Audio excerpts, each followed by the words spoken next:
అంటే ఒకరి personal video, నగ్న వీడియో బయట పెడతామంటే అంత ఈజీగా బయటికి ఎవరు రారమ్మా.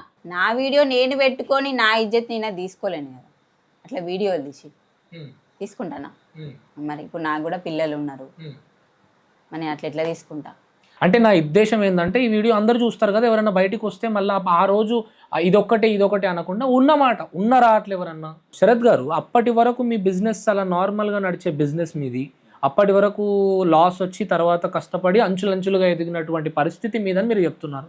మరి ఆల్ ఆఫ్ ది సడన్ మీరు ఫ్లాట్ కొనుక్కోవాలి, అంత ఈఎంఐస్ బర్డన్ అవుతాయేమో, పిల్లల చదువులు, ఆల్మోస్ట్ 2-3 పిల్లలు ఉన్నారు పాపం, వాళ్ళ జీవితం చాలా ఈరోజు పరిస్థితి చాలా, పిల్లల గురించి నిజంగా చాలా బాధ అనిపిస్తుందండి.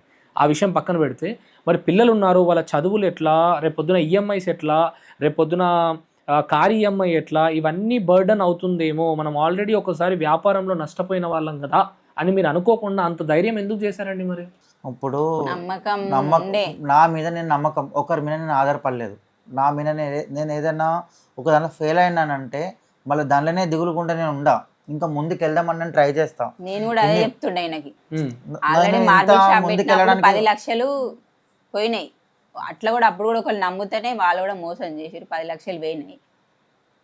ముందుకు పోవాలి, మనకు ఎవరు సపోర్ట్ లేరు వెనుక ముందు అని చెప్పేసి నేనే ఈయనతో ఊకే చెప్తుండే. ఓకే, ఇప్పుడు కేసు పెట్టినటువంటి సంజయ్ గారి విషయం మనం మాట్లాడదాం.